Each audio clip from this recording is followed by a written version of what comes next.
So என்னன்னா நம்ம எடுக்க வேண்டிய முடிவில் வந்து கிளாரிட்டி இல்லாமல் போகிறதுக்கு வாய்ப்பு இருக்கு. செவ்வாய் 4ஆம் இடத்துல இருக்கிறார், குரு வந்து 6ஆம் இடத்துல இருக்கிறார். குரு 6லேருந்து 12 பார்க்கிறார். ஸோ அப்படிங்கிறப்ப 6ஆம் இடம் உச்சம் பெறும் பொழுது என்ன ஆகும்? சுக்கிரன் 7ஆம் இடத்திலே இருக்கிறது நல்ல குடும்பத்துக்கு ஒரு நல்ல விஷயம்தான். கேதுவோட சேர்றார், காதல் வயப்படுவது, எதிர்பாலினத்தின் மேல கலப்பு திருமணம் நடக்கிறது, எதிர்பாலினத்தின் மேல ஒரு ஈடுபாடு வருவது, அதெல்லாம் வந்து வரக்கூடிய அமைப்புகள் உண்டு. பெண்கள் வந்து கொஞ்சம் கேர்ஃபுல்லா இருக்கணும். நம்ம எந்த மாதிரி ஒரு நபரோட பழகிட்டு இருக்கோங்கிறது தெரியணும்.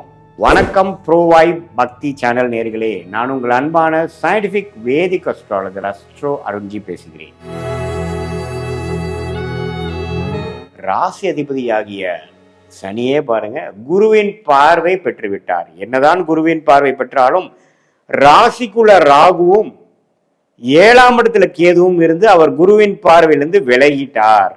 அதனால என்ன ஆகுதுன்னா, கடந்த ஜூன் மாதத்திலிருந்தே கொஞ்சம் மனக்குழப்பங்கள் அதிகமாகுது, மைண்ட் வந்து வாபிள் ஆகுது. கொலீக்ஸ், கஸ்டமர்ஸ், கிளைண்ட்ஸ், மனைவியா இருந்தா கணவர், கணவனா இருந்தா மனைவி, நண்பர்கள், இது மாதிரி விஷயத்துல சில குழப்பங்கள், மன கருத்து வேறுபாடுகள், மன உளைச்சல்கள்லாம் வரக்கூடிய அமைப்புகள் சில விஷயங்கள் இருக்கு. ஏன்னா ராகு கேதுகள் குருவின் பார்வையிலிருந்து விலகிவிட்டார்கள். ராகு ராசிக்குள்ள இருக்கும் பொழுது கண்டிப்பாக சில விஷயங்கள் வந்து இயல்புக்கு மாறாக மனக்குழப்பத்தை கொடுக்குற மாதிரி ஒரு கிளாரிட்டி இல்லாத ஒரு அமைப்பாக கொடுக்குது. ஆனா இது வந்து செப்டம்பர் அக்டோபருக்கு அப்புறம் ராகு கேது பயிற்சி ஆகிறப்ப இது நீங்கிரும். ஆனா ஜூலை மாதம் அது ராகு இருக்குதான் செய்கிறார் ராசியில.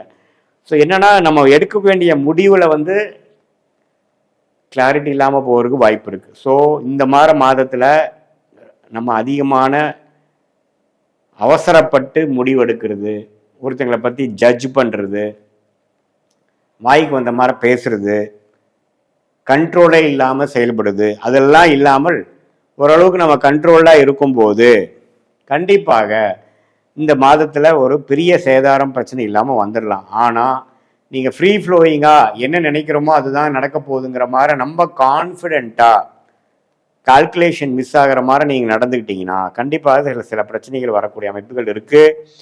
செவ்வாய் 4ஆம் இடத்துல இருக்கிறார், குரு வந்து 6ஆம் இடத்துல இருக்கிறார். குரு 6லேருந்து 12 பார்க்கிறார். ஸோ அப்படிங்கிறப்ப 6ஆம் இடம் உச்சம் பெறும் பொழுது என்ன ஆகும்? கடன், நோய், வம்பு வழக்குகள் அதிகமாகலாம். வெளிநாடு விஷயங்கள் மட்டும் நல்ல பாசிட்டிவான அமைப்புகள் உண்டு. இம்போர்ட் எக்ஸ்போர்ட் ரிலேட்டடாக இருக்கிறவங்க, கொஞ்சம் சொல்லிக் கொடுக்கும் வேலையில் இருக்கிறவங்க, பேங்கிங் செக்டாரில் இருக்கிறவங்க, அதே மாதிரி கொஞ்சம் வெளி தொடர்பு, வெளிநாடு போய் படிக்கணும், போகணும், வெளி மாநிலம் போகணும், கடன் வாங்கி சில தொழில் பண்ணணும், ஷேர் மார்க்கெட்டு, அது மாதிரி விஷயத்தில் இருக்கிறவங்களுக்கெல்லாம் ஒரு முன்னேற்றம் கொடுக்குது. ஆனால் மற்றவங்களுக்கு எல்லாமே சில கடன் உபாதைகள், வம்பு வழக்குகளை கொடுக்கக்கூடிய அமைப்புகளும் இருக்குதுங்கிறது நம்ம தெரிஞ்சுக்கணும். அதே சமயத்தில் புதன் 5ஆம் இடத்துல ஆட்சி பலத்தோடு இருக்கிறது நல்ல விஷயம். மாணவர்களுக்கெல்லாம் நல்ல ஒரு பாசிட்டிவான விஷயம். படித்து காம்படிட்டிவ் எக்ஸாம்ஸ் கிளியர் பண்ணுறது, ஃபைனல் எக்ஸாம்ஸ் நல்லா எழுதுறது, எல்லாமே அருமையான ஒரு அமைப்பு கொடுக்கக்கூடிய அமைப்பு இருக்குது. இதில் பாருங்கள், 7ஆம் வீட்டு அதிபதி சூரியனை 6ல் போய் குருவோடு சேர்ந்துட்டார். ஸோ அதனால் மனைவியாக இருந்தால் கணவன், கணவனாக இருந்தால் மனைவிக்கு நல்ல ஒரு பெனிஃபிட்ஸ் இருக்குது. அவங்களுக்கு சில விஷயங்கள் ஸ்டார்ட் ஆகி சில இதெல்லாம் பெனிஃபிட்ஸ் வரும். சுக்கிரன் 7ஆம் இடத்திலே இருக்கிறது நல்ல குடும்பத்துக்கு ஒரு நல்ல விஷயம்தான். கேதுவோட சேர்றார், காதல் வயப்படுவது, எதிர்பாலினத்தின் மேல கலப்பு திருமணம் நடக்கிறது, எதிர்பாலினத்தின் மேல ஒரு ஈடுபாடு வருவது, அதெல்லாம் வந்து வரக்கூடிய அமைப்புகள் உண்டு. மனசை கட்டுப்படுத்தக்கூடிய அமைப்பு தேவைப்படுது. ஏன்னா சுக்கிரன் ராகு அதுகளோட சம்மந்தப்படுறார், செவ்வாயின் பார்வை பெறுகிறார். ஸோ அப்படிங்கிறப்போ உணர்ச்சி வசப்பட்டு பெண்கள் வந்து கொஞ்சம் கேர்ஃபுல்லாக இருக்கணும். நம்ம எந்த மாதிரி ஒரு நபரோட பழகிட்டு இருக்கோங்கிறது தெரியணும். நம்ம கவனமாக இருக்கக்கூடிய தருணம் தேவைப்படுது. இல்லை என்றால் இழக்கக்கூடாத விஷயத்தை இழக்கக்கூடிய அமைப்புகள், தவறாக போகுது, நம்ம போட்ட ஜட்ஜ்மெண்ட் தவறாக போகக்கூடிய அமைப்புகள்லாம் உண்டு. ஸோ பொதுவாக கொஞ்சம் கேர்ஃபுல்லாக இருக்கக்கூடிய, எல்லா விஷயத்திலையும் 1க்கு 2 முறை யோசித்து செயல்படக்கூடிய ஒரு மாதமாக கும்பராசிக்காரர்களுக்கு 2026 ஜூலை மாதம் ராகு கேது இருக்கக்கூடிய நிலைமையும், சனி இருக்கக்கூடிய நிலைமையும், குரு இருக்கக்கூடிய நிலைமையும், புதன் செவ்வாய், சுக்கிரன், சூரியன் இருக்கக்கூடிய சஞ்சாரம், பெயர்ச்சி, கிரக அமைப்புகளை பொறுத்து கும்பராசிக்காரர்களுக்கு பொதுவாக சொல்ல போனோம்னா கொஞ்சம் கவனமாக இருக்க வேண்டிய ஒரு மாதமாகவும், இல்லற விஷயத்தில் கொஞ்சம் வழிமாறி போகக்கூடிய அமைப்புகள், நட்பு காதலாக மாறும்பொழுது கொஞ்சம் கேர்ஃபுல்லாக இருக்கக்கூடிய அமைப்புகள்லாம் தேவைப்படுது. மற்றபடி எல்லாமே ஓரளவுக்கு பரவாயில்லை.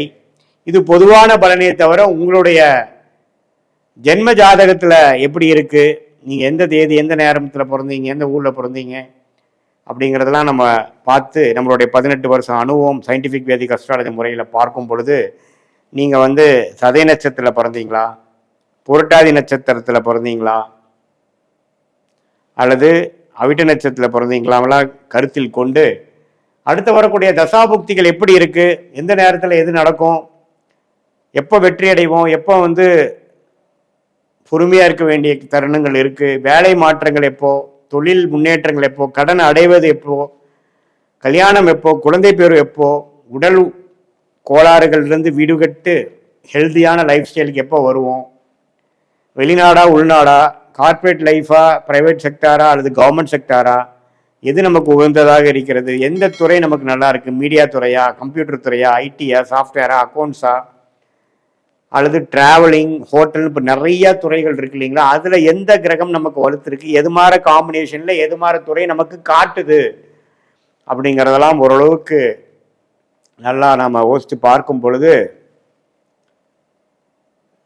துல்லியமான பலன்கள் நம்ம எடுத்து அதுக்கு தகுந்த மாதிரி வாழ்க்கை திட்டங்களை தீட்டி அதுக்கு தகுந்த மாதிரி டைரக்ஷனில் நாம் போகும் பொழுது தேவையற்ற பண விரயங்கள், தேவையற்ற சமய விரயங்களை தவிர்த்து எந்த மாதிரி பிராப்தங்கள் நமக்கு இருக்குது, எந்த துறை யோகத்துறையாக இருக்கிறது, நமக்கு நம்மளோட லக்னத்துக்கு எந்த தசை போகுது, தசா புக்தி அந்தர சூக்ஷத்தை டிவைட் பண்ணி, தசைனா வருட கணக்கு 10 வருடம் 15 வருடம், புக்தினா 3 வருடம் 2 வருடம்,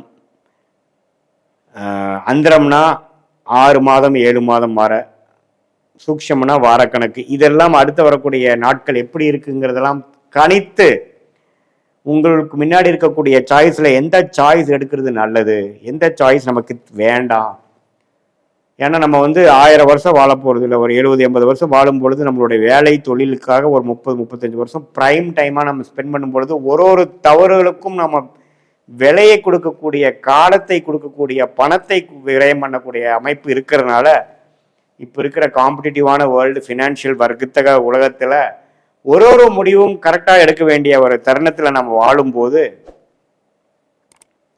எதுவுமே தீர நம்மளுடைய கர்மாவை உள்ளபடியாக சயின்டிஃபிக்காக எதையும் மிகைப்படுத்தாமல் அருள்வாக்கு சொல்கிற மாதிரி இல்லாமல் என்ன மாதிரி கர்மா நமக்கு வருது, பாஸ்ட் லைஃப் எப்படி இருக்கிறதுங்களா சிங்க் பண்ணிட்டு ப்ரெசன்ட் அண்ட் ஃபியூச்சரை பார்க்கும் பொழுது அதுக்கு தகுந்த மாதிரி வாழ்க்கை முடிவுகள் எடுத்து நம்ம செயல்படும் பொழுது வாழ்க்கையில் எளிதில் வெற்றி பெற முடியும். சயின்டிஃபிக் வேதிக் அஸ்ட்ராலஜி முறையில் நல்ல கிளாரிட்டி பெற முடியும் என்று சொல்ல விரும்புகிறேன். மீண்டும் மற்றொரு காணொளியில் சந்திப்போம். நன்றி, வணக்கம்.